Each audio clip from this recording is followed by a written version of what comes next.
একজন তরুণ ব্যবসায়ী ও সমাজসেবক মোহাম্মদ সাব্বির হাসান সাগর হালদার ইতিমধ্যেই সকলের মাঝে জনপ্রিয়তা অর্জন করেছেন। এই তরুণ ব্যবসায়ী ক্রীড়াপ্রেমিক এই তরুণ ব্যবসায়ী এখন তরুণদের আইকন। এত অল্প বয়সে শুধু পরিশ্রম করে সৎভাবে জীবনযাপন করে মানুষের অফুরন্ত ভালোবাসায় সিক্ত সাগর হালদার। তিনি ব্যবসায়ী প্রতিষ্ঠান হালদার গ্রুপের চেয়ারম্যান।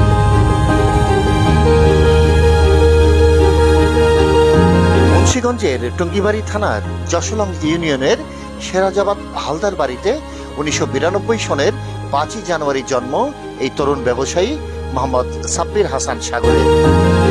বাবা মায়ের একমাত্র পুত্র সন্তান তিনি। তার ছোট 2 বোন রয়েছে। ছোটবেলা থেকে মানব সেবা করার অদম্য ইচ্ছে কাজ করত সাগর হালদারের। এই স্বপ্ন নিয়েই ছোট থেকে বড় হয়ে ওঠেন তিনি।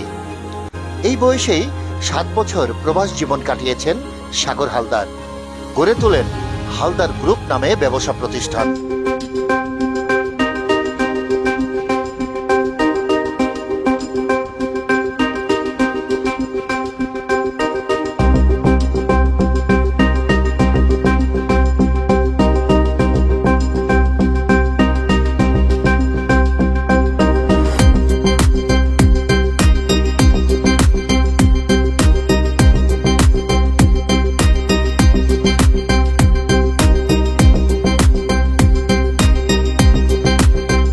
ঢাকার সাভারে সাগর হালদার পরিবার নিয়ে স্থায়ীভাবে বসবাস করে আসছেন। তিনি বর্তমানে রিয়েল এস্টেট, ট্রান্সপোর্ট, নির্মাণ ব্যবসা, ব্রিকফিল্ড সহ নানা ব্যবসা প্রতিষ্ঠান গড়ে তুলেছেন। এই তরুণ ব্যবসায়ীর আচরণে সকলেই মুগ্ধ।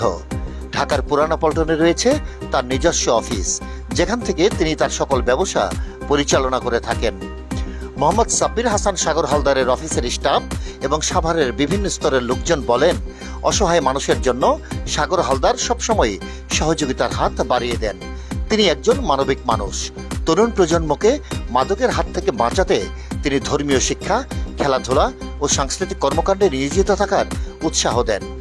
বিভিন্ন সময় আয়োজন করে থাকেন খেলাধুলা ও বিভিন্ন অনুষ্ঠানের।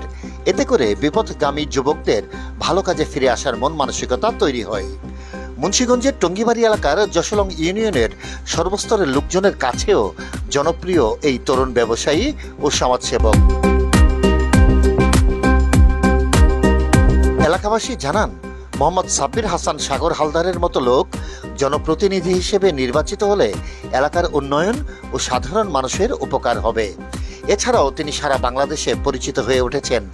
তাকে মানুষ বলেন অন্যায়ের প্রতিবাদী সিংহপুরুষ।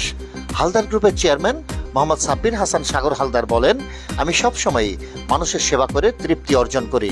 মানুষের মাঝেই সৃষ্টিকর্তাকে খুঁজে পাওয়া যায়। মানব সেবার চেয়ে বড় ধর্ম আর নেই। তাই আমি প্রতিনিয়ত চেষ্টা করি গরিব দুঃখী মানুষের পাশে দাঁড়াতে।